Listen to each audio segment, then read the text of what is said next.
Diabetic retinopathy, diabetes की वजह से आंखों के पर्दे का नुकसान आज की तारीख में भारत में बहुत बड़ी समस्या है।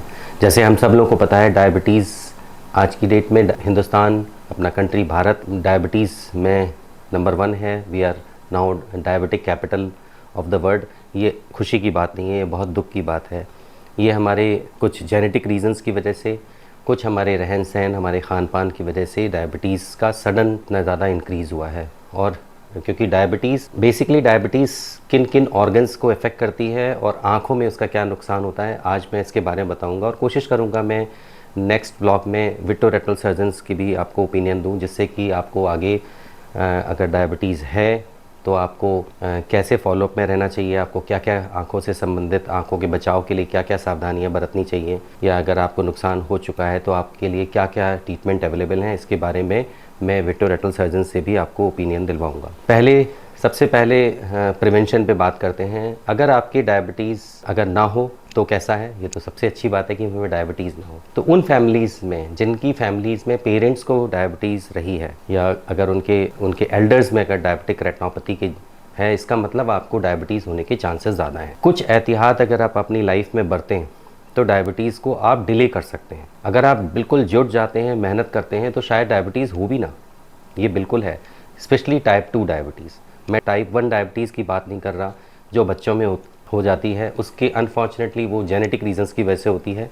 उसमें इंसान का बस नहीं चलता, क्योंकि आपके जेनेटिकली आपके पैनक्रियाज में इंसुलिन का प्रोडक्शन नहीं हो रहा। लेकिन मैं बात कर रहा हूँ टाइप 2 डायबिटीज़ की, जो कि हमारे रहन सहन, हमारे खान पान की आदतों की वजह से नॉर्मली वो मिडिल एज में आके होती है। अगर आपके फैमिली में आपके पेरेंट्स को डायबिटीज़ है और अगर आपका रहन सहन सेम है, तो विश्वास करिए कि अगर उनको 50 साल में डायबिटीज़ हुई थी तो हो सकता है आपको 10 साल में 10 साल पहले डायबिटीज़ हो जाए, यानी आपको 40 साल में ही डायबिटीज़ हो। तो डायबिटीज़ ना हो इसके लिए क्या करते हैं, वही सारी चीज़ें करिए जो हमें डायबिटीज़ होने के बाद आपको एहतियात बरतने के लिए कहा जाता है। इसका मतलब ये नहीं है कि आपको परहेज़ करना है, या आपकी लाइफ में अब परहेज़ ही करेंगे तभी आपको आगे आप ठीक रह सकते हैं। इसका मतलब ये समझिए कि आपने जो अभी तक अपनी लाइफ में जो किया वो गलत था, जिसकी वजह से आपको डायबिटीज़ हुई।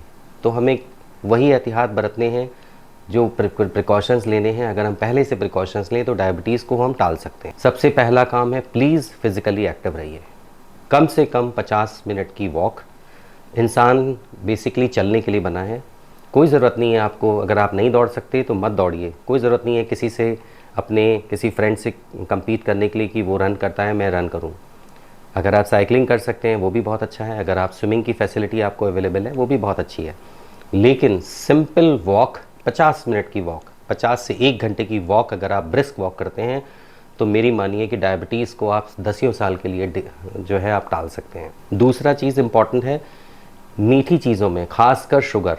मुझे तो लगता है कि इंसान में सबसे ख़राब जो इन्वेंशन हम लोगों ने अपनी लाइफ में किया, ह्यूमन मैनकाइंड के लिए हुआ, वो हुआ रिफ़ाइंड शुगर। रिफ़ाइंड शुगर यानी वाइट शुगर, इसमें कोई न्यूट्रिएंट वैल्यूज़ नहीं होती हैं। ये प्यूरी कैलोरीज से भरपूर होता है और सीधे ये आपके बॉडी में एब्जॉर्ब होता है और आपकी बॉडी में ब्लड शुगर अचानक से बढ़ती है और आपके पूरे सिस्टम पे प्रेशर आता है। बॉडी में पैनक्रियाज को इंसुलिन सिक्रीट करना पड़ता है। उसको लेवल में रखने के लिए आपके लिवर को बहुत मेहनत करनी पड़ती है और आपको एक तरह से आपको ड्राउजी फील होता है। बहुत सारी चीज़ें आपके साथ घटित होती हैं अगर आप रिफाइंड शुगर लेते हैं। मीठा ले सकते हैं, जो इसके लिए आप अपने डाइटिशियन फ्रेंड से या डाइटिशियंस की हेल्प ले सकते हैं। कोशिश मैं भी ये भी करूँगा कि किसी डाइटिशियन को मैं एक बार आपके सामने लाऊं कि क्या चीज़ अगर आपको स्वीट टंग है और आप क्या चीज़ ले सकते हैं जिससे कि आपका सैटिस्फाइटी सेंटर भी सेटिस्फाइड रहे और आपको नुकसान भी कम से कम हो। तो दूसरी चीज़ जो मैंने बताई, पहली एक्सरसाइज वॉक 1 घंटे का। दूसरा, आपको वाइट शुगर को आपको बिल्कुल नो कर देना है। तीसरी बहुत इंपॉर्टेंट चीज़ है जो है अपने दिमाग को, यानी अपने को मेंटली सेटिस्फाई रखना, शांत रहना, काम रहना। अनफॉर्चुनेटली जैसे जैसे हम प्रोग्रेस कर रहे हैं, दिमाग की टेंशन हम लोग बढ़ाते जा रहे हैं और हमेशा हम लोग स्ट्रेस मैनेजमेंट में रहते हैं। स्ट्रेस मैनेज करने की चीज़ नहीं है, इसको अवॉइड करने की ज़रूरत है और सीखना है कि हम कैसे स्ट्रेस से दूर रहें। हम प्रोग्रेस करें, बहुत अच्छी बात है। कोई दूसरा प्रोग्रेस करे, उसमें भी खुश होने की बात है। कोई ज़रूरी नहीं है कि कोई अगर प्रोग्रेस कर रहा है तो हम उससे परेशान हों, हम दुखी हों। तो हम उससे सीख ले सकते हैं और हम अच्छे काम कर सकते हैं। और बहुत ज़रूरी है अपने को रिलैक्स्ड रखना, अगर आप ये करते हैं तो आपको आपका मेंटल सेटिस्फेक्शन अच्छा रहता है। दूसरी चीज़ है, आप अपने को बिज़ी रखिए, कोई फिज़िकल एक्टिविटीज़ करिए, कुछ स्पोर्ट्स एक्टिविटीज़ कर सकते हैं, जो भी आपके शौक़ हैं। अगर आपको पेंटिंग का शौक़ है, आपको ट्रैवल का शौक़ है, आपको कुछ राइटिंग का शौक़ है, जो भी म्यूज़िक का अगर आपको शौक़ है, म्यूज़िक एक बहुत बड़ा रिलैक्सेशन का एलिमेंट है। जो भी आपके शौक़ हैं, अगर उन शौक़ को अगर आप अपनी लाइफ में लाते हैं तो वो डायबिटीज़ स्ट्रेस फैक्टर आप कम करते हैं और डायबिटीज़ को इनिशिएट होने से रोक सकते हैं। अब डायबिटीज़ बेसिकली समझिए करती क्या है।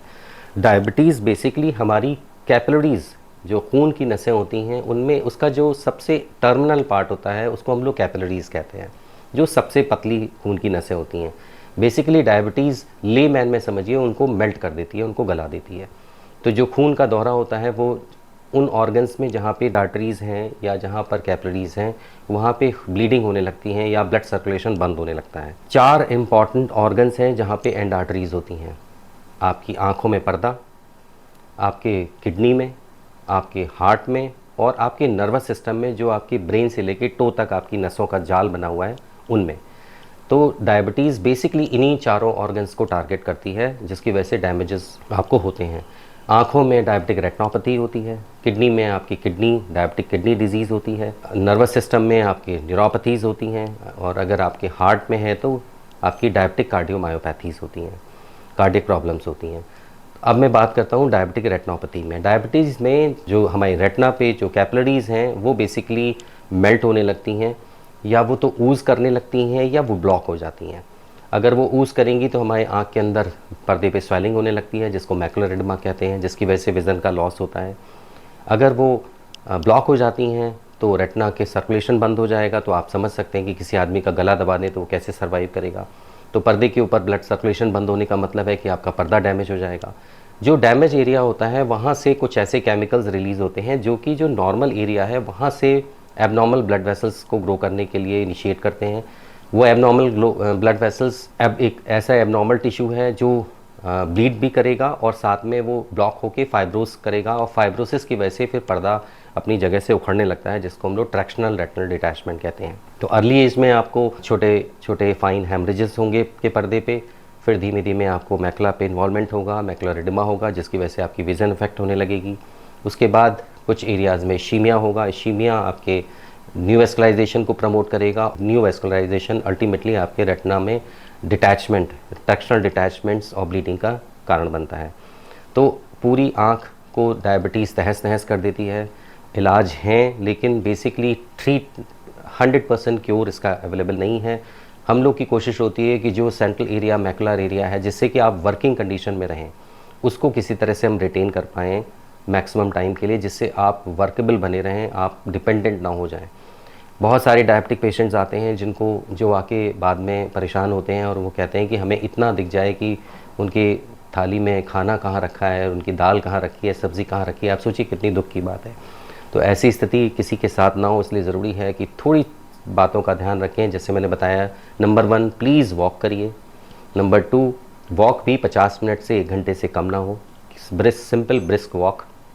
नंबर 2 शुगर बिल्कुल छोड़ दीजिए या मिनिमाइज़ कर दीजिए।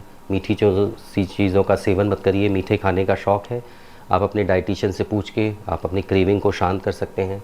नंबर 3 मेंटली पीसफुल रहिए, मेडिटेट करिए, रिलैक्स करिए, म्यूज़िक सुनिए, स्पोर्ट्स एक्टिविटीज़ में जाइए, फ्रेंड्स से मिलिए जुलिए, जिससे आपका दिमाग शांत रहे, दिमाग रिलैक्स रहे और डायबिटीज़ का प्रोसेस इनिशिएट ना हो। तो आई होप आपको ये बात मेरी समझ में आई होगी। मेरी बात कोई साइंटिफिक नहीं थी, सिंपल सी बात थी।